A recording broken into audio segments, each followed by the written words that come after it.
اسلام کا نور مکہ مکرمہ میں پھیلنا شروع ہو چکا تھا، مگر ابھی یہ صرف آغاز تھا۔ چند مخلص دل ایمان لا چکے تھے، لیکن باطل کی طاقتیں بھی جاگ چکی تھیں۔ قریش کے سردار اس نئی دعوت کو اپنے اقتدار، اپنے معبودوں اور اپنی روایات کے لیے سب سے بڑا خطرہ سمجھنے لگے تھے۔ بہت جلد مکہ مکرمہ کی گلیاں ان مظلوم مسلمانوں کی چیخوں کی گواہ بننے والی تھیں جنہوں نے صرف ایک اللہ تعالیٰ پر ایمان لانے کا جرم کیا تھا۔ کمزور غلاموں کو دہکتے ہوئے پتھروں پر لٹایا جائے گا۔ محمد کے غلام ہے، ذرا انہیں اور تڑپاؤ، اور تڑپاؤ۔ بے گناہوں کو کوڑوں سے مارا جائے گا، بھوکا پیاسا رکھا جائے گا، اور ان سے صرف ایک بات کہی جائے گی: محمد صلی اللہ علیہ وسلم کا انکار کر دو۔ اقتلوهم اقتلوهم انهم يؤيدون محمدا یا خیبر یا خیبر۔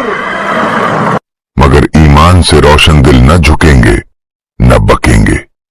انشاءاللہ اس قسط میں ہم اسلام کے ابتدائی مظلوم مسلمانوں کی دردناک آزمائشیں، حضرت بلال رضی اللہ عنہ، حضرت خباب بن الارت رضی اللہ عنہ، حضرت سمیہ رضی اللہ عنہ، حضرت یاسر رضی اللہ عنہ اور دیگر اولین مسلمانوں کی بے مثال قربانیوں کو قرآن و صحیح احادیث اور مستند تاریخی روایات کی روشنی میں جانیں گے۔ یہ وہ باب ہے جس نے ثابت کر دیا کہ حق کا راستہ قربانی مانگتا ہے، لیکن اس کا انجام ہمیشہ کامیابی ہوتا ہے۔ ناظرین، سیرت النبی صلی اللہ علیہ وسلم کا سلسلہ جاری تھا، جہاں گزشتہ قسط میں ہم نے دیکھا کہ حضرت خدیجہ بنت خویلد رضی اللہ عنہا نے حضرت محمد صلی اللہ علیہ وسلم کے اعلیٰ اخلاق، بے مثال امانت داری اور پاکیزہ کردار سے متاثر ہو کر نکاح کا ارادہ کیا۔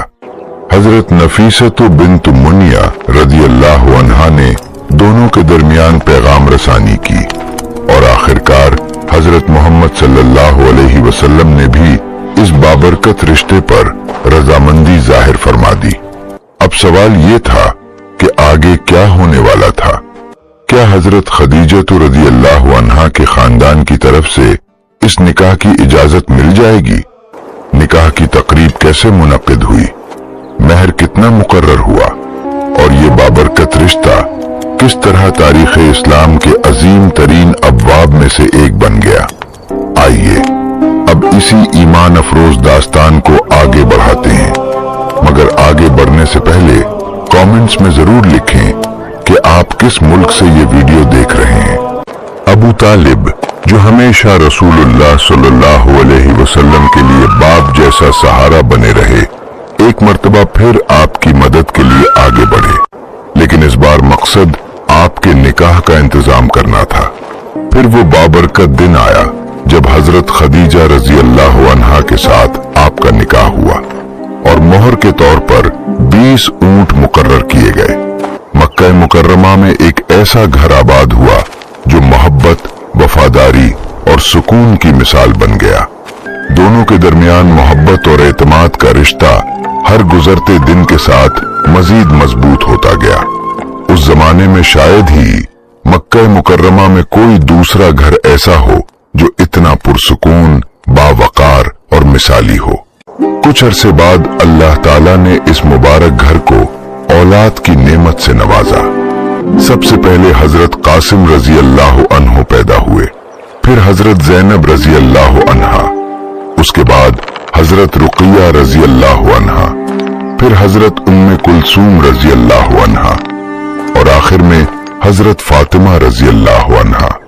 نبوت عطا ہونے کے بعد حضرت عبداللہ رضی اللہ عنہ کی ولادت ہوئی، لیکن حضرت قاسم رضی اللہ عنہ صرف 2 سال کی عمر میں بیماری کے باعث دنیا سے رخصت ہو گئے، جبکہ حضرت عبداللہ رضی اللہ عنہ صرف 3 ماہ کی عمر میں انتقال فرما گئے۔ ایک ماں اور باپ کے لیے اس سے بڑھ کر دردناک آزمائش اور کیا ہو سکتی ہے کہ وہ اپنے 2 معصوم بچوں کو اپنی آنکھوں کے سامنے کھو دیں۔ ان کی زندگی میں خوشیوں کی بہار بھی آئی اور غموں کی خزاں بھی، مگر ہر مشکل گھڑی میں दोनों ने एक दूसरे का सहारा बनकर सब्र, हौसला और अल्लाह ताला पर भरोसा कायम रखा। बाद में रसूलुल्लाह सल्लल्लाहु अलैहि वसल्लम ने हजरत खदीजा रजी अल्लाह अन्हा के बारे में फरमाया, अल्लाह ताला ने मुझे उनसे बेहतर कोई साथी अता नहीं फरमाया। जब सब लोगों ने मेरी तकजीब की तो उन्होंने मेरी तस्दीक की। जब लोगों ने मुझे झुटलाया तो उन्होंने मेरी सच्चाई पर यकीन रखा। जब दूसरों ने अपना माल रोक लिया तो उन्होंने अपना माल मेरे लिए पेश कर दिया और अल्लाह ताला ने मुझे उन्हीं के जरिए औलाद अता फरमाई। हजरत जिब्रील अलैहिस्सलाम भी हजरत खदीजा रजी अल्लाह अन्हा की वफादारी और कुर्बानी से इस कदर मुतासिर हुए कि उन्होंने रसूलुल्लाह सल्लल्लाहु अलैहि वसल्लम से फरमाया, जब खदीजा तुम्हारे पास आई तो उन्हें उनके रब की तरफ से और मेरी तरफ से सलाम पहुंचा देना। यही वो अजीम मकाम था जो हजरत खदीजा रजी अल्लाह अन्हा को हासिल था। अब आइए कहानी का सिलसिला आगे बढ़ाते हैं। इस मरहले तक रसूलुल्लाह सल्लल्लाहु अलैहि वसल्लम की जिंदगी 3 मुख्तलिफ इलाकों के तजर्बात से गुजर चुकी थी। बचपन के इब्तिदाई साल कबीला बनु साद में गुजरे, जहां आपने सहराई जिंदगी को करीब से देखा। फिर अपनी वालिदा माजिदा के साथ मदीना मुनव्वरा तशरीफ ले गए, जहां ननिहाल में कुछ वक्त गुजारा और शहरी जिंदगी का पहला तजुर्बा हासिल किया। इसके बाद मक्का मुकर्रमा में कयाम रहा, जहां जाहिलियत अपने उरूज पर थी और जुल्म और नाइंसाफी ने हर तरफ डेरे जमा रखे थे। बरसों तक आपने मुआशरे में बेशुमार मजालिम, ज्यादतियां और बेरहमाना रस्में अपनी आंखों से देखी। जब आपकी उम्र मुबारक 35 बरस हुई तो आपके दिल और जिंदगी में गैर मामूली तब्दीलियां पैदा होना शुरू हो गईं। ये तब्दीलियां इस बात का इशारा थीं कि अल्लाह ताला बहुत जल्द आपको एक अजीम जिम्मेदारी सौंपने वाला है। नबूवत का सूरज तुलू होने वाला था और उसके बाद मक्का मुकर्रमा की तारीख हमेशा के लिए बदल जाने वाली थी। जाहिलियत की मजबूत बुनियादें हिलने वाली थीं और पूरी दुनिया एक नए दौर में दाखिल होने वाली थी। जरा उस दिल दहला देने वाले मंजर का तसव्वुर कीजिए। तपते हुए सहरा में एक नन्ही सी बच्ची अपने बाप के साथ खड़ी है। आस पास कोई नहीं, सिर्फ खामोश रेत और चलती हुई गर्म हुआ। उसका बाप खामोशी से जमीन में एक गहरा गड्ढा खोद रहा है, जबकि मासूम बच्ची हैरत से उसे देख रही है। वो समझ नहीं पा रही कि आखिर ये सब क्यों हो रहा है। शायद पहली मर्तबा उसने महसूस किया कि उसका बाप आज उसके साथ वक्त गुजार रहा है, इसलिए वो खुश थी। मासूमियत में उसने गड्ढा खोदने में अपने बाप की मदद भी की। ज्यों-ज्यों गड्ढा गहरा होता गया, उसके दिल में तजस्सुस भी बढ़ता गया कि शायद कोई खेल शुरू होने वाला है। लेकिन अचानक सब कुछ बदल गया। उसके बाप ने उसे जोर से धक्का दिया और वो सीधी गड्ढे के अंदर जा गिरी। इससे पहले कि वो कुछ समझ पाती, उसके बाप ने उस पर मिट्टी डालना शुरू कर दी। वो नन्ही जान चीख रही थी, हाथ पांव मार रही थी, मगर उसकी फरियाद उस संग दिल बाप के दिल को ना पिघला सकी। चंद लम्हों बाद वो मासूम बच्ची जिंदा दफन कर दी गई।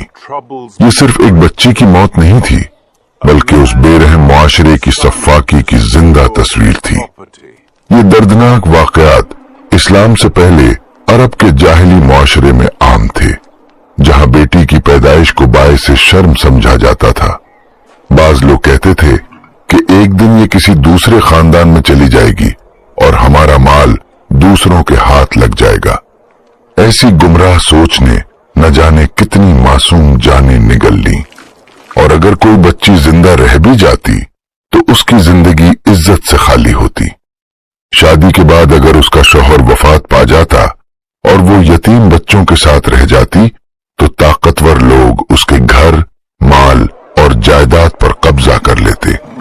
वो न सिर्फ उन्हें मीरास से महरूम करते, बल्कि बेवा औरत और उसके बच्चों को गुलामों की तरह इस्तेमाल करते। उनके ख्वाब, उनकी खुशियां और उनका मुस्तकबिल सब कुछ छीन लिया जाता और इन मजलूमों की मदद करने वाला कोई ना होता। सिर्फ बेटियां ही नहीं, बल्कि बाज लोग गुर्बत के खौफ से अपने नौमौलूद बेटों को भी कत्ल कर देते थे।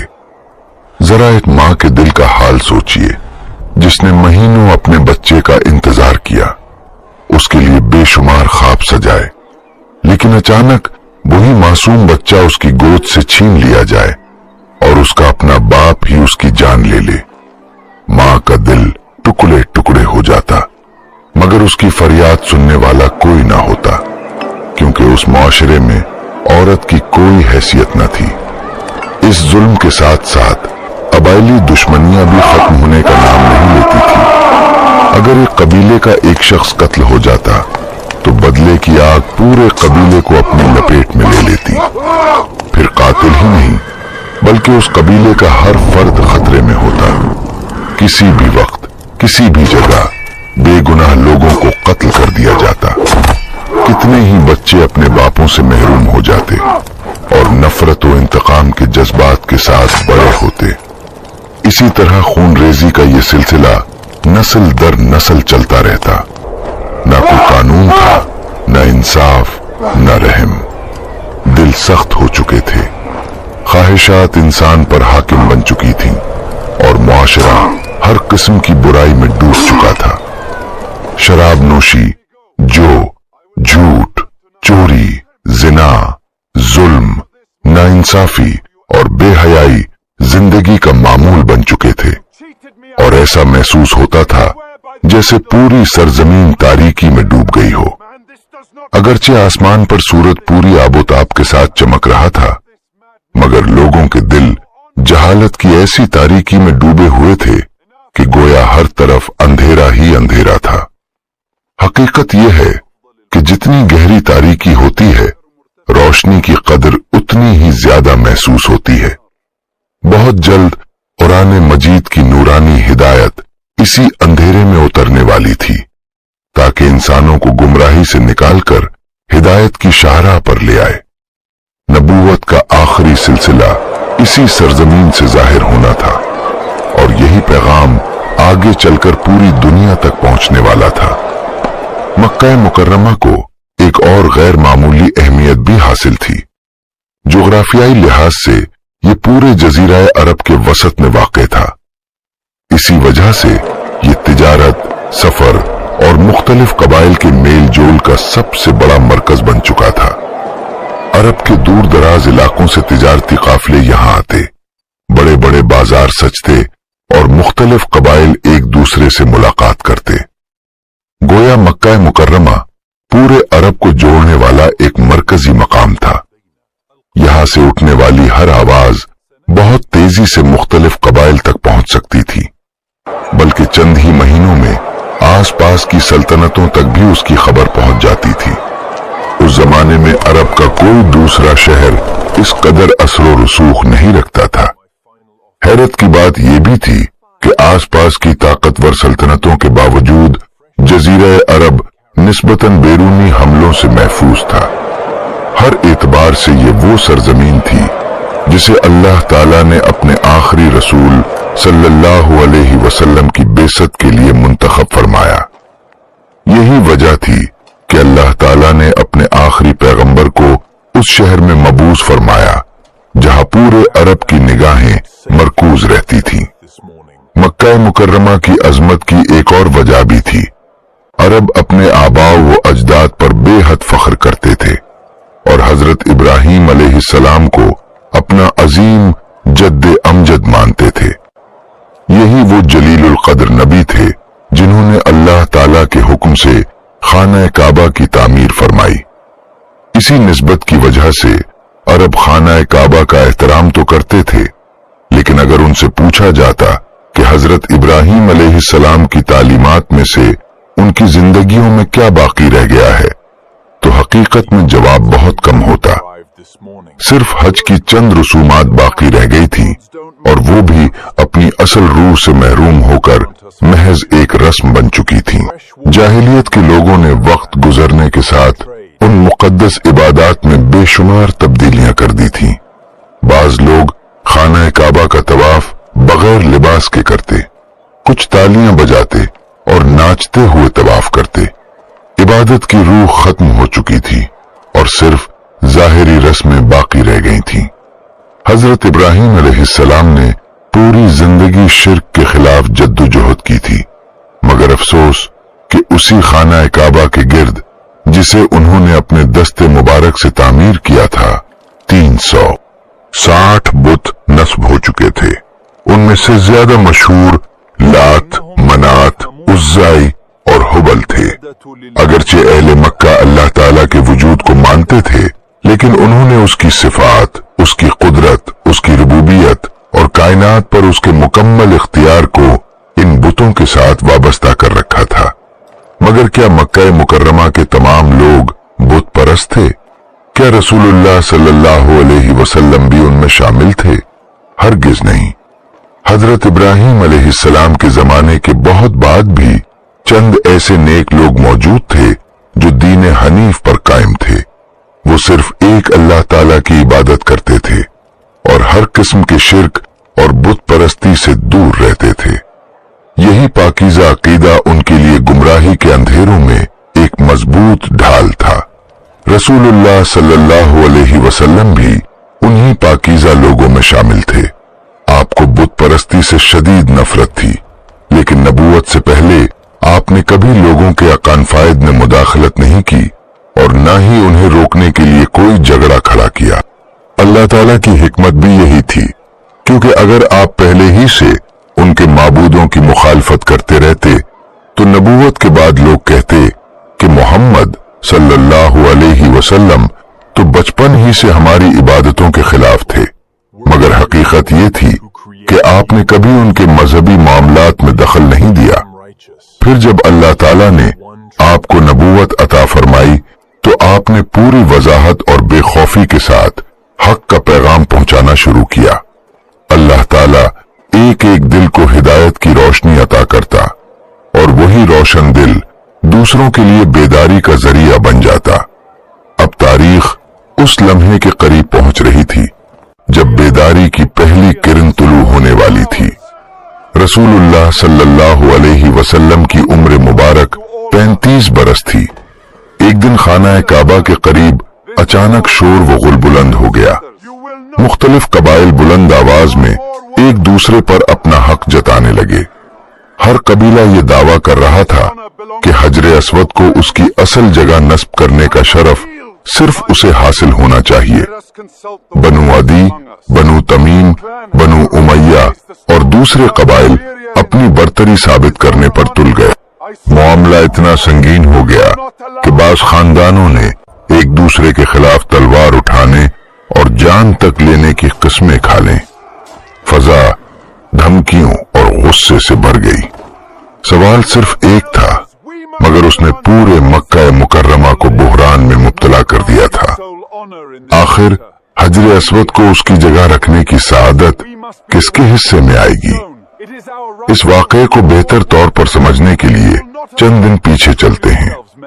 वक्त गुजरने के साथ खाना काबा की इमारत पुरानी और कमजोर हो चुकी थी, इसलिए कुरैश ने फैसला किया कि उसकी असर नौ तामीर की जाए। बनु अदी, बनु तमीम, बनु उमैया और दूसरे बड़े कबाइल में सख्त मुकाबला शुरू हो गया।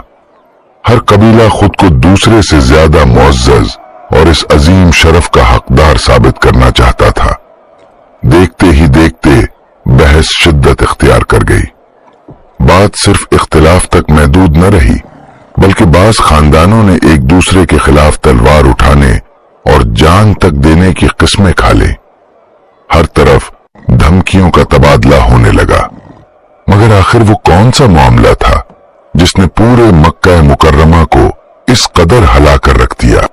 असल मसला सिर्फ ये था कि हजरे अस्वद को उसकी जगह दोबारा नस्ब करने की सआदत किसके हिस्से में आएगी। आइए इस वाक़े से चंद दिन पहले की तरफ चलते हैं। वक्त के गुजरने के साथ खाना काबा की इमारत कमजोर और खस्ता हाल हो चुकी थी। मक्का के एक बुजुर्ग ने अफसोस से कहा, ये हमारे जद्द अमजद हजरत इब्राहीम अलैहिस्सलाम की तामीर करदा मुकद्दस इमारत है और आज हमने इसे इस हालत तक पहुंचने दिया है। ये हमारे लिए बायस शर्मिंदगी है। इसके बाद मक्का मुकर्रमा के मुअज़्ज़िज़ सरदार जमा हुए और सब ने इस बात पर इत्तेफाक किया कि अब खाना काबा की असर नौ तामीर नागुजीर हो चुकी है। उसी दौरान उन्हें खबर मिली कि जुद्दा के करीब शुएबा की बंदरगाह पर एक जहाज लंगर अंदाज हुआ है जिसमें बेहतरीन तामीरी सामान मौजूद है। कुरैश ने वो सामान खरीदने का फैसला किया ताकि खाना काबा की तामीर मजबूत बुनियादों पर की जा सके। इस मकसद के लिए मुश्तरका चंदा जमा किया गया और हर शख्स ने अपनी इस्तिताअत के मुताबिक हिस्सा डाला। अगरचे वो जाहिलियत का जमाना था, लेकिन हैरत अंगेज तौर पर उन्होंने सूद से हासिल किया हुआ एक दिरहम भी इस मुकद्दस तामीर में शामिल नहीं किया। उन्हें यकीन था कि अल्लाह ताला के घर की तामीर ऐसे माल से नहीं होनी चाहिए जिसमें मजलूमों के आंसू, नाइंसाफी या हराम कमाई शामिल हो। जब मतलूबा रकम जमा हो गई तो सब कबाइल ने मिलकर खाना काबा की तामीर मुकम्मल कर दी। अब सिर्फ एक मरहला बाकी रह गया था और यही मरहला बाद में शदीद इख्तिलाफ का सबब बन गया। हजर अस्वद को उसकी असल जगह नस्ब करना था। सदियों पहले हजरत इब्राहीम अलैहिस्सलाम ने इसे अपने दस्ते मुबारक से उस मकाम पर रखा था और अब हर कबीला चाहता था कि यही एजाज उसे हासिल हो। कोई भी दूसरे को ये शरफ देने पर आमादा न था। हर तरफ एक ही आवाज सुनाई दे रही थी, ये सआदत सिर्फ हमारा हक है, नहीं, इसके असल हकदार हम हैं। यहां तक कि बाज लोगों ने गुस्से में ऐलान कर दिया, अगर किसी ने हमसे ये एजाज छीनने की कोशिश की तो पहले हमारी जान से गुजरना होगा।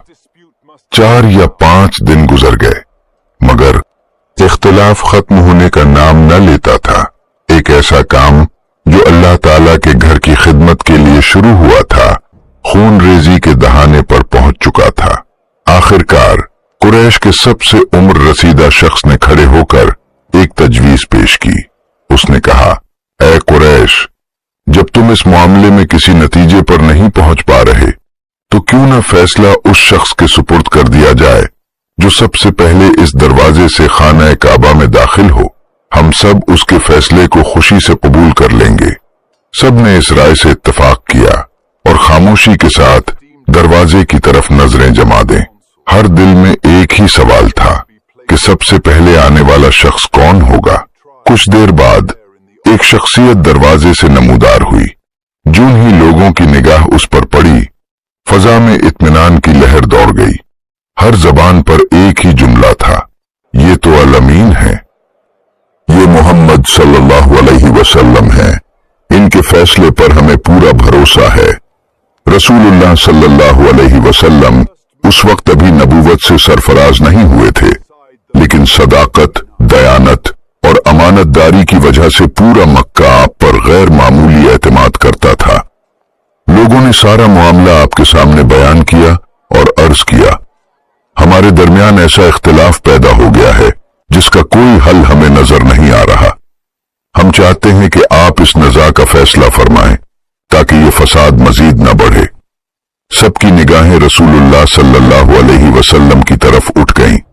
हर शख्स बेचैनी से मुंतजिर था कि आप क्या फैसला फरमाएंगे। आपने निहायत सुकून से फरमाया, मेरे पास एक बड़ी चादर ले आओ। लोग हैरान थे कि आखिर इस चादर का क्या मकसद होगा। जब चादर लाई गई तो रसूलुल्लाह सल्लल्लाहु अलैहि वसल्लम ने अपने दस्ते मुबारक से हजर अस्वद को उसके दरमियान रखा। फिर हर बड़े कबीले से एक एक नुमाइंदे को आगे बुलाया और फरमाया कि सब मिलकर चादर के किनारे थाम ले। तमाम नुमाइंदों ने एक साथ चादर उठाई और हजर अस्वद को उस मकाम तक ले आए जहां उसे नस्ब किया जाना था। फिर रसूलुल्लाह सल्लल्लाहु अलैहि वसल्लम ने अपने मुबारक हाथों से हजर अस्वद को उठाया और उसकी असल जगह पर नस्ब कर दिया। इस हकीमाना फैसले ने चंद लम्हों में कई दिनों से जारी शदीद तनाज़े खत्म कर दिया। हर कबीले को इस एजाज में हिस्सा भी मिल गया, किसी की इज्जत भी मजरूर न हुई और एक ऐसी खूनरेज जंग टल गई जो पूरे मक्का मुकर्रमा को अपनी लपेट में ले सकती थी। सबकी नजरें रसूलुल्लाह सल्लल्लाहु अलैहि वसल्लम पर जमी हुई थीं। हर चेहरे पर तजस्सुस भी था और उम्मीद भी कि अब इस पेचीदा मसले का क्या हल पेश किया जाएगा। رسول اللہ صلی اللہ علیہ وسلم نے نہایت اطمینان سے فرمایا، میرے پاس ایک بڑی چادر لے آؤ۔ ہارنسٹین حیران تھے کہ آخر ایک چادر اس تنازع کو کیسے ختم کر سکتی ہے۔ جب چادر لائی گئی تو آپ صلی اللہ علیہ وسلم نے اپنے دست مبارک سے حجر اسود کو اس کے درمیان رکھا، پھر ہر بڑے قبیلے سے ایک ایک نمائندے کو آگے آنے کا حکم دیا اور فرمایا کہ سب اپنے اپنے حصے سے چادر کو تھام لیں۔ تمام نمائندے ایک ساتھ چادر اٹھا کر حجر اسود کو خانہ کعبہ کے قریب لے آئے۔ پھر رسول اللہ صلی اللہ علیہ وسلم نے اپنے مبارک ہاتھوں سے حجر اسود کو اٹھایا اور اس کی اصل جگہ پر نصب فرما دیا۔ یوں کئی دنوں سے جاری اختلاف ایک لمحے میں ختم ہو گیا۔ ہر قبیلے کو اس اعزاز میں حصہ بھی مل گیا اور ایک خونریز جنگ شروع ہونے سے پہلے ہی ٹل گئی۔ اس حکمت بھرے فیصلے نے اہل مکہ کے دلوں میں رسول اللہ صلی اللہ علیہ وسلم کی عظمت اور احترام کو پہلے سے بھی زیادہ بڑھا دیا۔ ایک بار پھر سب پر واضح ہو گیا کہ امانت، دیانت اور عدل کے معاملے میں آپ جیسا کوئی نہیں۔ لوگ جب بھی الامین کہتے تو ان کے ذہن میں صرف ایک ہی شخصیت آتی اور وہ تھے محمد صلی اللہ علیہ وسلم۔ تجارت ہو یا گھریلو معاملات، وعدہ نبھانا ہو یا لوگوں کے حقوق ادا کرنا، ہر موقع پر آپ کی سچائی اور دیانتداری نمایاں رہتی تھی۔ چھوٹا ہو یا بڑا، دوست ہو یا مخالف، ہر شخص آپ پر اعتماد کرتا تھا۔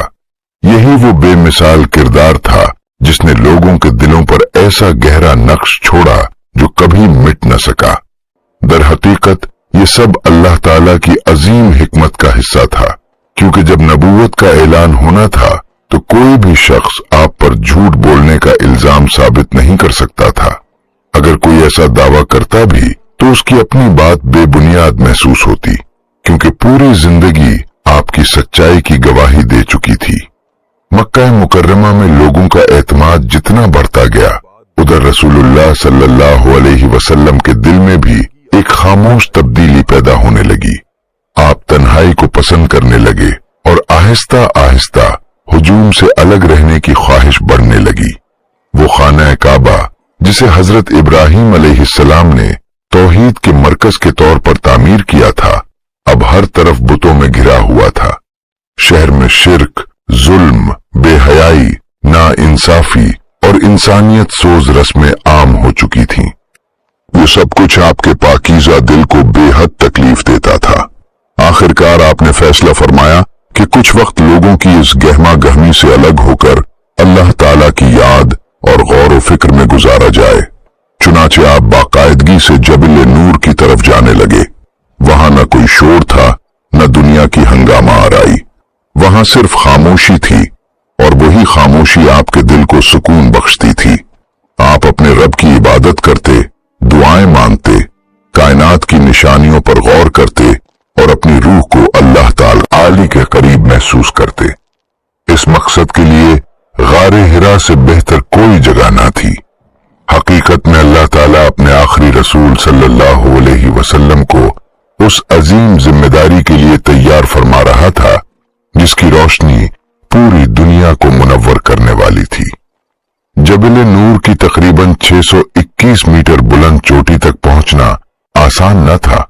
راستہ دشوار، پتھریلا اور تھکا دینے والا تھا، لیکن اللہ تعالیٰ کے رسول صلی اللہ علیہ وسلم کا عزم ہر رکاوٹ سے زیادہ مضبوط تھا۔ اس سفر میں اگر کسی نے ہمیشہ آپ کا حوصلہ بڑھایا تو وہ حضرت خدیجہ رضی اللہ عنہا تھیں۔ انہوں نے کبھی آپ کے اس معمول پر حیرت یا اعتراض نہیں کیا، بلکہ ہر قدم پر آپ کی دلجوئی کی، آپ کا ساتھ دیا اور آپ کے لیے آسانیاں پیدا کیں۔ اسی طرح برسوں تک یہ خاموش عبادت اور تنہائی کا سفر جاری رہا، یہاں تک کہ رسول اللہ صلی اللہ علیہ وسلم کی عمر مبارک 40 برس ہو گئی اور غار حرا آپ کی خلوت کا سب سے محبوب مقام بن چکا تھا۔ ادھر زمین و آسمان ایک ایسے لمحے کے منتظر تھے جس کا انتظار صدیوں سے جاری تھا۔ پوری کائنات گویا اس نور کی آمد کی راہ دیکھ رہی تھی جو ہمیشہ کے لیے گمراہی کے اندھیروں کو چیر ڈالے گا۔ اللہ تعالیٰ کی ہر تخلیق اپنے اندر بے شمار نشانیاں سموئے ہوئے تھیں، مگر لوگ انہیں سمجھنے سے محروم تھے۔ گویا کائنات کا ہر ذرہ اللہ تعالیٰ کی قدرت کا ایک خاموش پیغام تھا، مگر ان پیغامات کو پڑھنے اور سمجھنے والا کوئی نہ تھا۔ وحی کا سلسلہ ایک طویل عرصے سے رکا ہوا تھا اور انسانیت دوبارہ آسمانی ہدایت کی منتظر تھی۔ پھر آخرکار وہ عظیم رات آ گئی جس نے تاریخ کا رخ ہمیشہ کے لیے بدل دیا۔ سن 610 عیسوی تھا، رمضان المبارک کا بابرکت مہینہ تھا، پیر کی رات تھی، اور وہی عظیم رات جسے لیلۃ القدر کہا جاتا ہے، وہ رات جس میں اللہ تعالیٰ کی رحمتیں نازل ہوتی ہیں اور ہدایت کا نور دنیا کو روشن کرتا ہے۔ اس وقت رسول اللہ صلی اللہ علیہ وسلم کی عمر مبارک 40 برس تھی۔ آپ غار حرا میں عبادت، دعا اور گہرے غور و فکر میں مشغول تھے۔ ہر طرف مکمل خاموشی چھائی ہوئی تھی۔ رات کی تاریکی میں صرف چاندنی اپنا مدھم نور بکھیر رہی تھی۔ آپ کو ہرگز اندازہ نہ تھا کہ اگلے ہی لمحے پوری انسانیت کی تقدیر بدلنے والی ہے۔ اچانک غار نور سے بھر گیا، ایسی درخشاں روشنی کہ نگاہیں چندیا جائیں۔ پھر اس نور میں سے ایک عظیم ہستی ظاہر ہوئی۔ یہ حضرت جبریل علیہ السلام تھے، جو انسانی شکل میں اللہ تعالیٰ کا پہلا پیغام لے کر حاضر ہوئے تھے۔ رسول اللہ صلی اللہ علیہ وسلم حیرت اور تعجب کے عالم میں یہ منظر دیکھ رہے تھے کہ حضرت جبریل علیہ السلام نے فرمایا، اقرا، یعنی پڑھیے۔ رسول اللہ صلی اللہ علیہ وسلم نے عرض کیا، میں پڑھنے والا نہیں ہوں۔ حضرت جبریل علیہ السلام نے آپ کو مضبوطی سے اپنے ساتھ لگایا، پھر چھوڑ کر دوبارہ فرمایا، اقرا۔ آپ نے پھر وہی جواب دیا کہ میں پڑھ نہیں سکتا۔ تیسری مرتبہ حضرت جبریل علیہ السلام نے پہلے سے بھی زیادہ مضبوطی سے آپ کو اپنے ساتھ لگایا، یہاں تک کہ آپ نے اپنی تمام قوت ختم ہوتی محسوس کی۔ پھر جب آپ نے عاجزی سے عرض کیا، میں کیا پڑھوں، تو حضرت جبریل علیہ السلام نے اللہ تعالیٰ کی پہلی وحی کی مبارک آیات تلاوت کرنا شروع کر دی۔ غار حرا کی خاموش فضا میں اس وقت صرف ایک ہی آواز گونج رہی تھی، اور وہ تھی وحی الہی کی آواز۔ حضرت جبریل علیہ السلام نے اللہ تعالیٰ کا پہلا کلام سنایا، اقرأ بسم ربک الذی خلق، خلق الانسان من علق، اقرأ وربک الاکرم الذی علم بالقلم، علم الانسان ما لم یعلم۔ یہ وہ پہلی مبارک آیات تھیں جو رسول اللہ صلی اللہ علیہ وسلم پر نازل ہوئیں۔ اگرچہ آپ پڑھنا اور لکھنا نہیں جانتے تھے، مگر اسی لمحے سے اللہ تعالیٰ نے آپ کو ایسا علم عطا فرمایا جو پوری انسانیت کے لیے ہدایت کا سرچشمہ بن گیا۔ آپ صلی اللہ علیہ وسلم قرآن مجید کے ذریعے نہ صرف لوگوں کو کتاب الہی کی تعلیم دینے والے تھے، بلکہ کائنات کی ہر نشانی کا حقیقی مفہوم بھی واضح کرنے والے تھے۔ آپ لوگوں کو بتانے والے تھے کہ اس وسیع کائنات کی ہر تخلیق اپنے خالق کی قدرت اور حکمت کی گواہی دیتی ہے۔ ایک ننھا سا پھول اپنی دلکشی کے ذریعے اللہ تعالیٰ کے نام الجمیل کی جھلک دکھاتا ہے۔ ماں کی بے مثال شفقت اللہ تعالیٰ کے نام الرحمن کی رحمت کا عکس ہے۔ ماں جو غذا کھاتی ہے اسی کو اللہ تعالیٰ پاکیزہ دودھ میں تبدیل کر کے نومولود کے لیے بہترین غذا بنا دیتا ہے، اور اس میں اس کے نام الرزاق کی شان نمایاں ہوتی ہے۔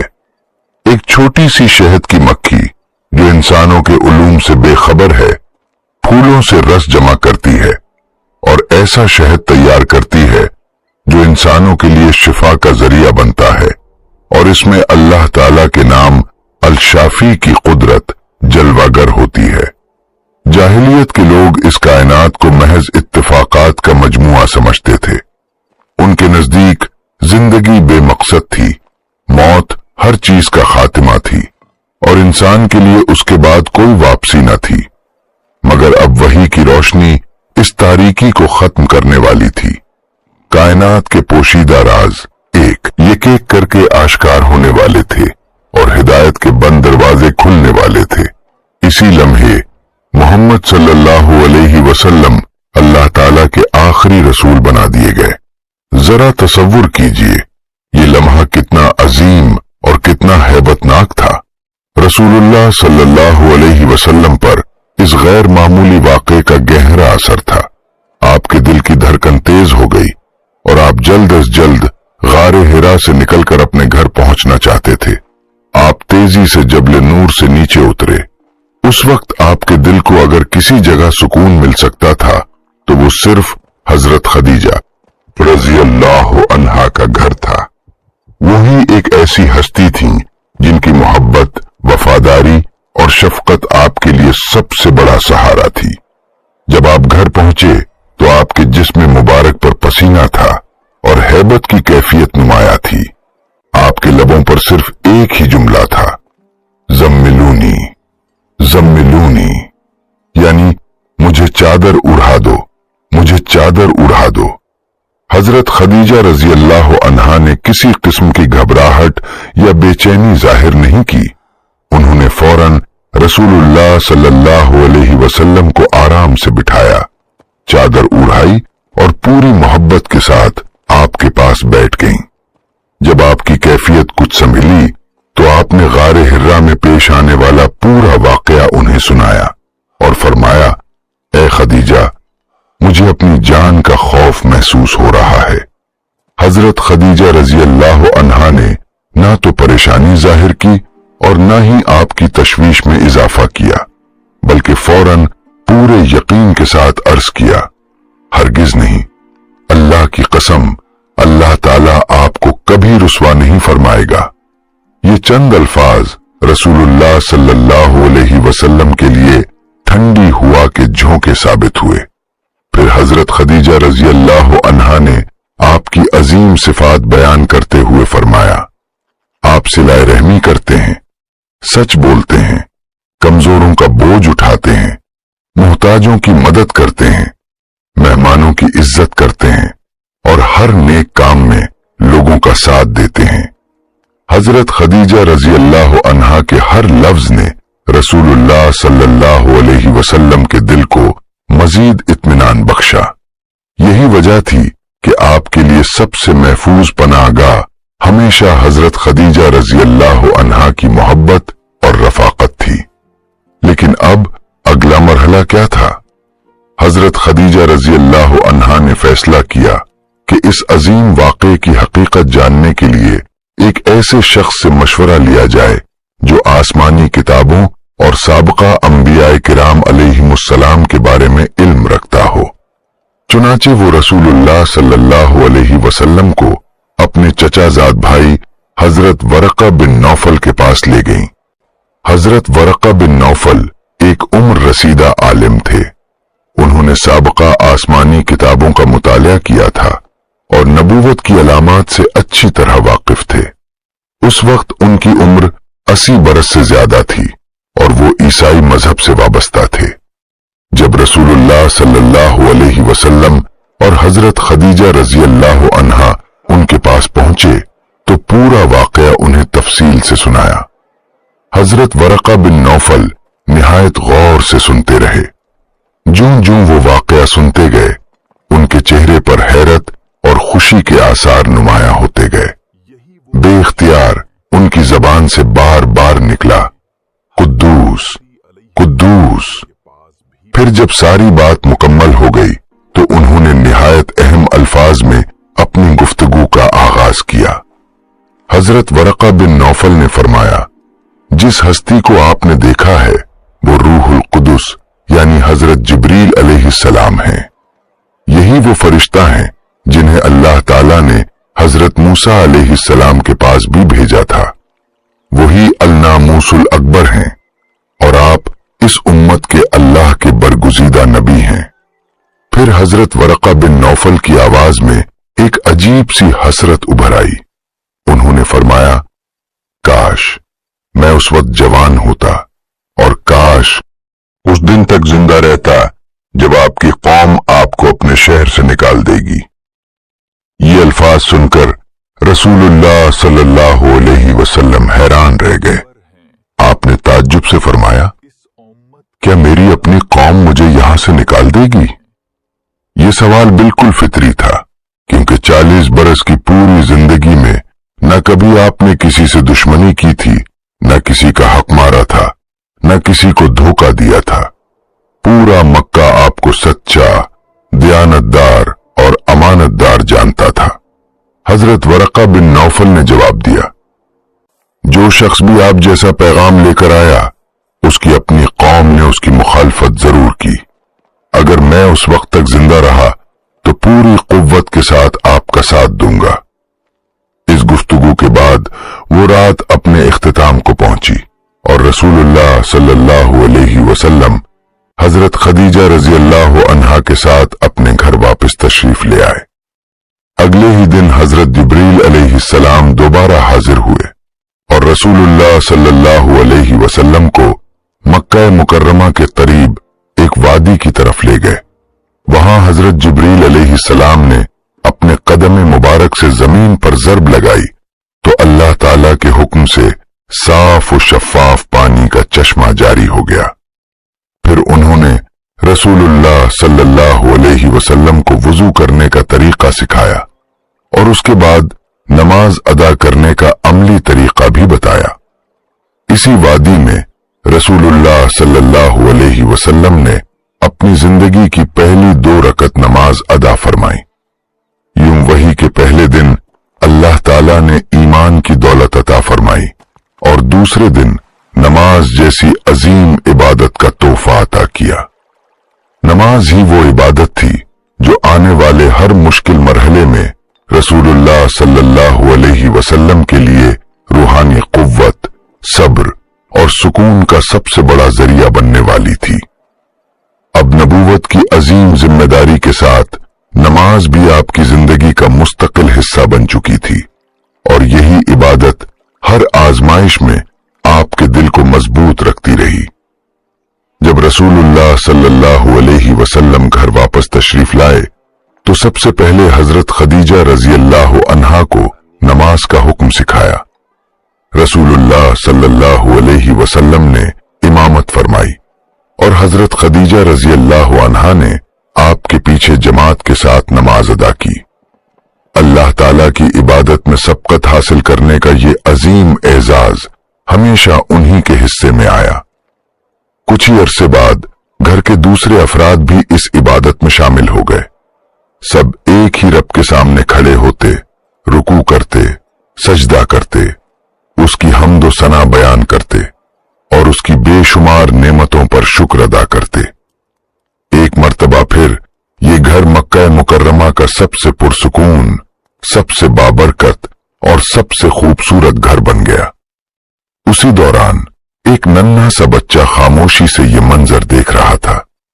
उसकी उम्र सिर्फ 10 बरस थी। ये हजरत अली रजी अल्लाह अन्हु थे, जो हजरत अबू तालिब के साहबजादे और रसूलुल्लाह सल्लल्लाहु अलैहि वसल्लम के चचाजाद भाई थे। उन्होंने पहले कभी इस अंदाज की इबादत नहीं देखी थी, लेकिन ये मंजर उनके दिल पर गहरा असर छोड़ गया। नमाज मुकम्मल होने के बाद वो रसूलुल्लाह सल्लल्लाहु अलैहि वसल्लम के करीब आए और अर्ज किया, ये इबादत क्या है? रसूलुल्लाह सल्लल्लाहु अलैहि वसल्लम ने उन्हें इस्लाम की दावत दी। हजरत अली रजी अल्लाह अन्हु ने फौरन जवाब न दिया। पहले उनके जहन में आया कि इस बारे में अपने वालिद हजरत अबू तालिब से मशवरा कर लें, मगर कुछ देर गौर व फिक्र के बाद उनके दिल में एक अजीम हकीकत रोशन हो गई। उन्होंने कहा, जब अल्लाह ताला ने मुझे पैदा फरमाया था तो उस वक्त मेरे बारे में हजरत अबू तालिब से मशवरा नहीं किया था।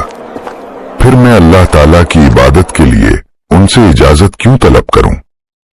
इसके बाद वो दोबारा रसूलुल्लाह सल्लल्लाहु अलैहि वसल्लम की खिदमत में हाजिर हुए और इस्लाम कबूल कर लिया।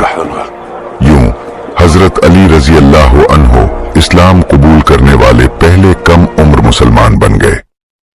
नबूवत के इब्तदाई दिनों में रसूलुल्लाह सल्लल्लाहु अलैहि वसल्लम ने अपनी दावत को अलानी उसी जमाने में हजरत अबू बकर सिद्दीक रजी अल्लाह अन्हु यमन के तिजारती सफर से वापस मक्का मुकर्रमा पहुंचे थे। वो कुरैश के मुअज़्ज़ज़ तरीन अफराद में शुमार होते थे। एक कामयाब ताजिर थे, दीन हनीफ पर कायम थे और कई बरसों से रसूलुल्लाह सल्लल्लाहु अलैहि वसल्लम के करीबी दोस्त भी थे। उम्र में भी वो रसूलुल्लाह सल्लल्लाहु अलैहि वसल्लम से सिर्फ 2 साल छोटे थे। उनकी वापसी के कुछ ही अरसे बाद अबू जहल और कुरैश के चंद सरदार उनसे मुलाकात के लिए आए और हजरत अबू बकर सिद्दीक रजी अल्लाह अन्हु ने उनसे दरियाफ्त किया। हजरत अबू बकर सिद्दीक रजी अल्लाह अन्हु ने उनसे पूछा, मेरी गैर मौजूदगी में मक्का मुकर्रमा में क्या हुआ? कोई अहम खबर तो नहीं? कुरैश के सरदारों ने जवाब दिया, एक बहुत बड़ा वाक़या पेश आया है। अबू तालिब के यतीम मोहम्मद सल्लल्लाहु अलैहि वसल्लम ने नबूवत का दावा किया है। हमने मुनासिब समझा कि तुम्हारे यमन से वापस आने का इंतजार करें। अब तुम अपने पुराने दोस्त के पास जाओ और उसे इस दावत से बाज रखने की कोशिश करो। कुरैश को यकीन था कि हजरत अबू बकर सिद्दीक रजी अल्लाह अन्हु अपनी दोस्ती का असर इस्तेमाल करके रसूलुल्लाह सल्लल्लाहु अलैहि वसल्लम को उनके मिशन से हटा देंगे, मगर उन्हें क्या मालूम था कि हजरत अबू बकर सिद्दीक रजी अल्लाह अन्हु के दिल में कुछ और ही चल रहा था। कुछ अरसे से वो एक अजीब रूहानी कैफियत महसूस कर रहे थे और उन्होंने जो खबर सुनी उसने उनके दिल में मौजूद तमाम सवालों के जवाब दे दिए। उन्हें अपना वो ख्वाब याद आ गया जिसकी ताबीर बताने वालों ने कहा था कि मक्का मुकर्रमा में एक अजीम नबी मबूस होंगे और तुम उनके अव्वलीन साथियों में शामिल होगे। अब सारी बातें एक दूसरे से जुड़ती चली गईं। उन्होंने अपने दिल में सोचा कि मोहम्मद सल्लल्लाहु अलैहि वसल्लम को मैं बरसों से जानता हूँ। हमने जिंदगी के बेशुमार लम्हे एक साथ गुजारे हैं। मैंने कभी उनकी जबान से झूठ का एक लफ्ज भी नहीं सुना। वो न सिर्फ लोगों के नजदीक सच्चे और अमानतदार हैं, बल्कि अल्लाह ताला के खौफ से भरे हुए भी हैं। ऐसा शख्स अल्लाह ताला के नाम पर कभी झूठ नहीं बोल सकता। उनकी अक्ल, किरदार और पाकीज़गी इस बात की गवाही देती है कि वो हरगिज कोई बेबुनियाद दावा नहीं कर सकते। हजरत अबू बकर सिद्दीक रजी अल्लाह अन्हु ने अपने सामने बैठे लोगों पर अपनी खुशी जाहिर न की, मगर उनके दिल में बेहद इश्तियाक पैदा हो चुका था। जो ही वो लोग रुखसत हुए, हजरत अबू बकर सिद्दीक रजी अल्लाह अन्हु फौरन रसूलुल्लाह सल्लल्लाहु अलैहि वसल्लम के घर की तरफ रवाना हो गए। वहां पहुंचकर अर्ज किया, ए अबुल कासिम, क्या ये बात दुरुस्त है कि आपने नबूवत का ऐलान फरमाया है, अपनी कौम के बातिल अकायद से बरात इख्तियार कर ली है और अपने आबाओ और अजदाद के मुशरिकाना दीन को छोड़ने की दावत दे रहे हैं? रसूलुल्लाह सल्लल्लाहु अलैहि वसल्लम अपने मुखलिस दोस्त की तबीयत और किरदार से अच्छी तरह वाकिफ थे। आप जानते थे कि हजरत अबू बकर सिद्दीक रजी अल्लाह अन्हु सच्चाई को पहचानने के बाद उससे मुंह नहीं मोड़ेंगे। चुनाचे आपने उन्हें इस्लाम की दावत पेश फरमाई। बाद में रसूलुल्लाह सल्लल्लाहु अलैहि वसल्लम ने खुद फरमाया कि मैंने जिस शख्स को भी इस्लाम की दावत दी उसने कुछ न कुछ तरद्दुद जरूर किया, सिवाय अबू बकर के। उन्होंने जरा भर तवक्कुफ किए बगैर मेरी तस्दीक कर दी। हजरत अबू बकर सिद्दीक रजी अल्लाह अन्हु तदाई मुसलमानों में शामिल हो गए और फिर जिंदगी के आखिरी लम्हे तक रसूलुल्लाह सल्लल्लाहु अलैहि वसल्लम का साथ कभी नहीं छोड़ा। उनके इस्लाम कबूल करने का असर बहुत दूर तक पहुंचा। वो खामोश बैठने वालों में से नहीं थे। अगले ही दिन से उन्होंने अपने काबिले एतमाद दोस्तों को इस्लाम की दावत देना शुरू कर दी। उनकी दावत के नतीजे में वो अजीम शख्सियात इस्लाम में दाखिल हुई, जिनके नाम कयामत तक तारीख इस्लाम में सुनहरी हुरूफ से लिखे जाएंगे। हजरत उस्मान बिन अफ़्फ़ान रजी अल्लाह अन्हु, हजरत तलहा बिन उबैदुल्लाह रजी अल्लाह अन्हु, हजरत जुबैर बिन अव्वाम रजी अल्लाह अन्हु, हजरत अब्दुर्रहमान बिन औफ रजी अल्लाह अन्हु, حضرت سعد بن ابی وقاص رضی اللہ عنہ، حضرت عثمان بن مظعون رضی اللہ عنہ اور دیگر کئی جلیل القدر صحابہ کرام رضی اللہ عنہم نے حضرت ابو بکر صدیق رضی اللہ عنہ کی دعوت پر اسلام قبول کیا۔ دوسری طرف خواتین بھی پیچھے نہ رہیں۔ حضرت خدیجہ رضی اللہ عنہا، حضرت زینب رضی اللہ عنہا، حضرت رقیہ رضی اللہ عنہا، حضرت ام کلثوم رضی اللہ عنہا، حضرت فاطمہ رضی اللہ عنہا، حضرت ام الفضل رضی اللہ عنہا، حضرت فاطمہ بنت خطاب رضی اللہ عنہا اور حضرت اسماء بنت ابی بکر رضی اللہ عنہا سمیت بہت سی با ایمان خواتین نے بھی دین اسلام کے پیغام کو آگے پہنچانے کا عزم کر لیا۔ عورتیں عورتوں تک اور مرد مردوں تک ایمان کی روشنی پہنچانے لگے، کیونکہ وہ جان چکے تھے کہ حقیقی سکون، دل کا اطمینان اور روح کی شفا صرف ایمان میں ہے۔ وہ اس عظیم نعمت کو صرف اپنے لیے محفوظ نہیں رکھ سکتے تھے، انہیں اپنے ارد گرد بے شمار ایسے لوگ نظر آتے تھے جو ہدایت کے محتاج تھے، مگر ابھی تک اس حقیقت سے بے خبر تھے۔ اس لیے انہوں نے فیصلہ کر لیا کہ اللہ تعالیٰ کے اس نور کو ہر دل تک پہنچانا ہے، لیکن انہیں جلد ہی اندازہ ہو گیا کہ یہ راستہ ہرگز آسان نہیں۔ اسلام قبول کرنے کا مطلب پورے مکہ مکرمہ کے باطل نظام کے سامنے ڈٹ جانا تھا۔ جاہلیت کے سردار اپنی رسموں، اپنے اقتدار اور اپنے باطل عقائد کو خطرے میں نہیں دیکھ سکتے تھے، اس لیے ان کی شدید مخالفت یقینی تھی۔ مسلمانوں کے سامنے آزمائشوں، تکلیفوں اور قربانیوں سے بھرپور ایک نیا دور آنے والا تھا۔ اب وقت قریب تھا جب دنیا دیکھنے والی تھی کہ کن دلوں میں ہیروں جیسی مضبوطی ہے اور کون سے دل دباؤ کے سامنے بکھر جائیں گے۔